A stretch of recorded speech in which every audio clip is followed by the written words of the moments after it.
उत्तर झरणाणी में कहा गया, कुसज्ञे जह ओस बिंदुए थोवम चिट्ठै लंब माणए एवं मणुयान जीवियम समयम गोयम मा पमायए। कहा गया कि हमारा ये जीवन कुश के अग्रभाग पर टिके ओस बिंदु के समान है, अनित्य है, अशाश्वत है, क्षणिक है।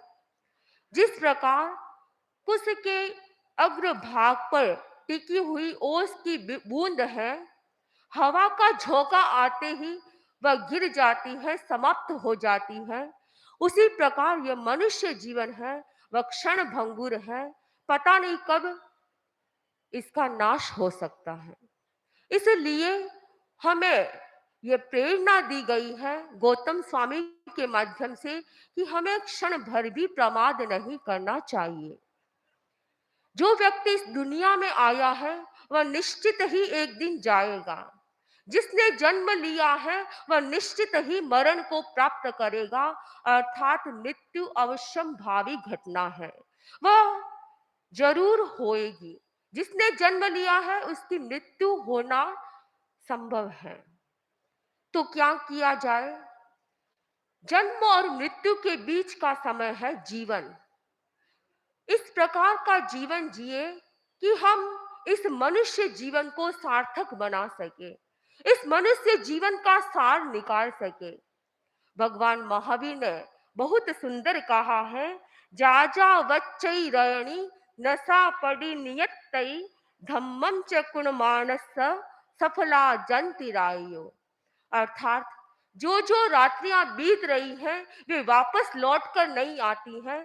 धर्म करने वालों की रात्रियां सफल हो जाती हैं।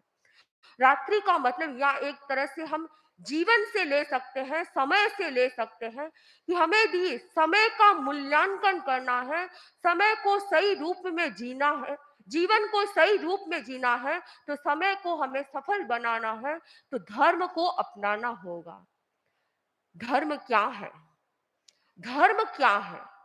बहुत सारी जैन दर्शन में परिभाषाएं मिल सकती हैं और अनेक ग्रंथों में धर्म के संबंध में परिभाषा मिल सकती है।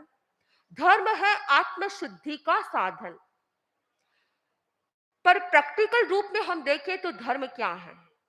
धर्म का मतलब है अवेयरनेस। जितनी जितनी जागरूकता है वह धर्म कहलाता है। इसलिए अप्रमत्तता धर्म है। जो व्यक्ति जितना अप्रमत्त जीवन जीता है वही व्यक्ति अपनी रात्रियों को सफल बना सकता है। हमें अपने जीवन को सफल बनाना है तो धर्म युक्त जीवन जीना है, तो हमें जागरूकता का जीवन जीना होगा। भगवान महावीर से पूछा गया कि भगवान हम कैसे चले? कहम चरे कहम चिट्टे कह मासे कहम सए जयम चरे जयम चिट्टे जयम वासे जयम सए। कि हम किस प्रकार चले, किस प्रकार बैठे, किस प्रकार खाए, किस प्रकार सोए। तो भगवान ने उत्तर दिया कि यत्ना पूर्वक चलो, यत्ना पूर्वक बैठो, यत्ना पूर्वक चल सो, यत्ना पूर्वक भोजन करो, यत्ना पूर्वक बोलो। हर कार्य यत्ना पूर्वक करना। ये यत्ना क्या है? यत्ना का मतलब है कि हम जागरूकता से कार्य करें। जो भी कार्य करें वह जागरूकता पूर्वक करें, सजग होकर क्रिया करें।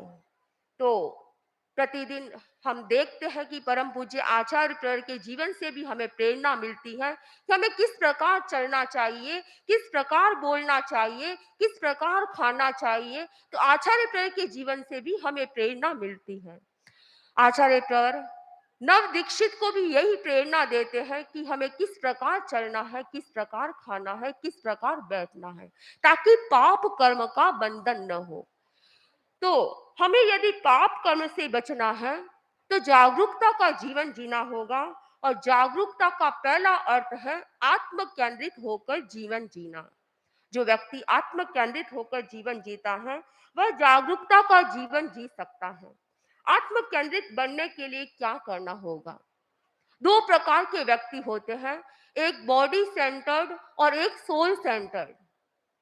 बॉडी सेंटर्ड व्यक्ति केवल अपने शरीर पर ज्यादा ध्यान देता है। रात दिन उसे शरीर की चिंता रहती है और शरीर के लिए यहाँ जितनी भी जनता बैठी है, प्राय हर व्यक्ति अपने शरीर की चिंता करता है। शरीर के लिए खाता है, शरीर के लिए ही सोता है, शरीर के लिए बिजनेस करता है, शरीर के लिए ही किचन में बहिनें कार्य करती हैं। यानी शरीर के लिए हम दिन भर कार्य करते हैं, लेकिन सोल सेंटर्ड कितने व्यक्ति हैं? अपनी आत्मा के बारे में कौन व्यक्ति चिंतन करता है? आत्मा के बारे में हम क्या कभी आत्मा को पुष्टि देने के लिए कभी चिंतन करते हैं? शरीर को पुष्ट बनाने के लिए न जाने कितनी पौष्टिक चीजों का ग्रहण करता है एक व्यक्ति, लेकिन आत्मा को पुष्ट बनाने के लिए ऐसी कौन सी खुराक देते हैं? हमें ये चिंतन करना है कि हमें आत्मा को पुष्ट बनाना है तो हमें क्या करना है। आत्मा को पुष्ट बनाने के लिए हमें ऐसे आदर्श व्यक्तियों के जीवन से प्रेरणा लेनी चाहिए। रूपचंद जी सेठिया एक ऐसे श्रावक थे जो आत्म केंद्रित जीवन जीने वाले व्यक्ति थे। वे विवेक संपन्न दृढ़ धर्मी श्रावक थे। उनके जीवन को जब आप पढ़े तो आपको पता चलेगा कि एक श्रावक को कैसा जीवन जीना चाहिए। प्रतिदिन सामायिक करना, सामायिक तो करना, साथ में इतनी जागरूकता रखना कि सामायिक में कहीं दोष न लग जाए। रात्रि चौविहार करना, रात्रि भोजन का ही त्याग नहीं, चौविहार पानी सहित चारों आहार का त्याग करना। ऐसे अनेक व्यक्ति मिल सकते हैं, लेकिन उनका जीवन और प्रेरणास्पद है। वे स्नान करते थे कुछ समय, जब लास्ट के समय में तो 45 तोले पानी से स्नान कर लेते थे। धीरे धीरे इतना संयम कर दिया कि स्नान के लिए भी केवल 45 तोला पानी का उपयोग करते। और जब उनके मकान का निर्माण हो रहा था तो कहा जाता है कि उन्होंने पानी को छान छान कर उपयोग में लिया। आज इतनी जागरूकता शायद संभव नहीं लगती है, लेकिन उनके जीवन में इतनी जागरूकता थी कि वे हर कार्य क्रियाकलाप इस प्रकार से करते कि मैं पाप कर्म से कैसे बच सकता हूँ। गृहस्थ जीवन जीते हुए भी मैं पाप कर्म से कैसे बच सकता हूँ। वे चलते तो ईर्ष्या पूर्वक चलते। एक साधु चलता है, वह ईर्ष्या पूर्वक चलता है, समझ में आता है। लेकिन एक गृहस्थ होकर भी इतना जागरूकता कि मैं चल रहा हूं, कहीं मेरे पैर के नीचे कोई जीव जानवर न मर जाए। तो इस प्रकार की जागरूकता उनकी थी। वे बिछोना करते तो प्रतिलेखन करके करते थे। साधु को प्रतिलेखन करना अनिवार्य होता है, लेकिन एक गृहस्थ भी डेली रूटीन में अगर इस प्रकार से ध्यान रखे कि मैं सो रहा हूँ, मेरा बिछौना भी पलेवना प्रतिलेखन करके बिछाऊं ताकि कोई जीवों की हिंसा न हो जाए। प्रतिदिन इस प्रकार से जागरूकता पूर्वक जीवन जीना बहुत बड़ी बात है। सचित पानी का त्याग था। और वे जब व्यापार करते, उनका बहुत बड़ा व्यापार था, लेकिन इतनी प्रामाणिकता थी कि अगर मुनि भी यदि तोल माप में कहीं कमी कर देता तो उसे भी उसकी छुट्टी कर देते, उसे अपने दुकान में नहीं नहीं रखते थे। इतनी उनका प्रामाणिक जीवन था, ईमानदारी का वे जीवन जीते थे। तो आज के हर व्यक्ति के लिए उनका जीवन प्रेरणास्पद है कि हमें अपने जीवन में किस प्रकार जागरूकता का जीवन जीना है, अप्रमत्तता का जीवन जीना है, ताकि गृहस्थ जीवन जीते हुए भी मैं कई प्रकार की प्रवृत्तियों से बच सकता हूँ, हिंसात्मक प्रवृत्तियों से बच सकता हूँ। आप कपड़े धोते हैं, पानी की कितनी सीमा की जा सकती है, लेकिन नल चालू, नीचे बाल्टी रखी हुई, कितना पानी जाता है पता नहीं। आप स्नान करते हैं, शावर चालू कर देते हैं, कितना पानी गिरता है पता नहीं। 45 तोला होता है या कितना तोला होता है नहीं पता चलता है। कितनी बाल्टियां पानी गिर जाता है और स्नान करने में कितना पानी की आवश्यकता है, ये चिंतनीय बिंदु है। आप बहिनें बर्तन धोती हैं, आजकल बहिनें तो कम धोती हैं, प्राय सर्वेंट रखते हैं और वे ही पानी का उपयोग करते हैं। न जाने कितना पानी ऐसे ही व्यर्थ गवा देते हैं। तो जागरूकता यदि हो तो बहनें भी ध्यान रख सकती हैं और भाई भी ध्यान रख सकते हैं, और अपने जीवन में अनेक प्रकार की ऐसी हिंसात्मक प्रवृत्तियों से बचा जा सकता है, पापकारी प्रवृत्तियों से बचा जा सकता है। तो जागरूकता का पहला अर्थ है आत्म केंद्रित होकर जीवन जीना, यानी आत्मा को केंद्र में रखे। इर्द गिर्द हमें कुछ करना पड़ सकता है, व्यस्त जीवन जीते हुए आप लोगों को कुछ करना पड़ सकता है, लेकिन फिर भी आत्मा को केंद्र में रखेंगे तो शायद अनेक प्रवृत्तियों से आप ऐसी प्रवृत्तियों से बच पाएंगे। दूसरी बात है, जागरूकता का मतलब है इंद्रिय विषयों के प्रति अनासक्ति का भाव। हम इंद्रियों का उपयोग करते हैं, इंद्रिय विषयों का उपयोग करते हैं, उन विषयों के प्रति हमारी आसक्ति नहीं हो, उनके प्रति राग द्वेष का भाव न आए, यह हमें ध्यान देना है। शब्द सुनना है, लेकिन उसके प्रति राग द्वेष का भाव न हो।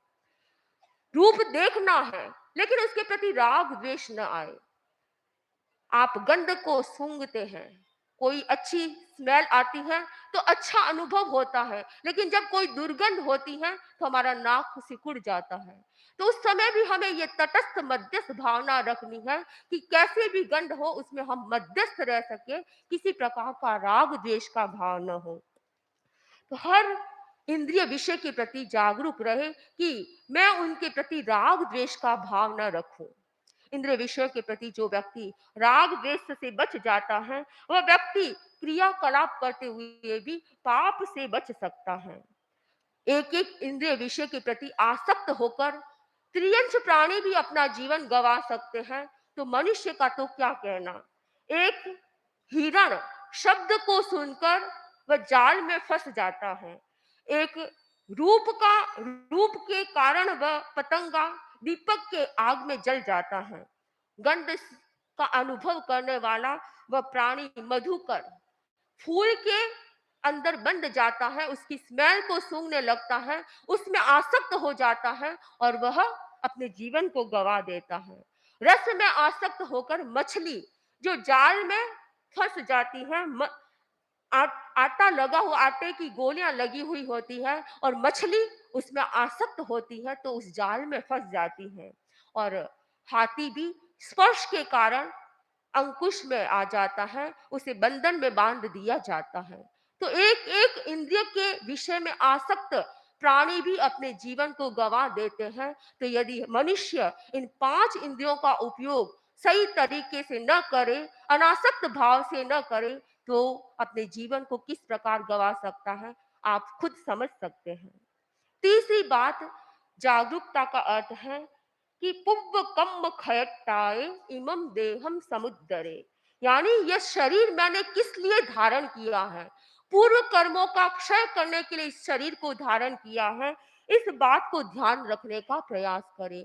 यह शरीर केवल भोग के लिए नहीं है, यह शरीर साथ में योग के लिए भी है। योग का मतलब संयम की प्रवृत्ति करना, ऐसे कार्य करना जिसके माध्यम से हम अपने पूर्व कर्मों का क्षय कर सके। तो पूर्व कर्मों को खपाने के लिए इस शरीर को धारण किया है। हमारा लक्ष्य क्या है, बताया गया, लक्ष्य हमारा अति ऊंचा है, मत बनना पुद्गल आसक्त, संचित कर्म खपाना ही है इस शरीर धारण का लक्षण। इस शरीर को धारण करने का हमारा क्या लक्ष्य है कि हमारा लक्ष्य बहुत ऊंचा है, हमें पुद्गलों में आसक्त नहीं बनना है।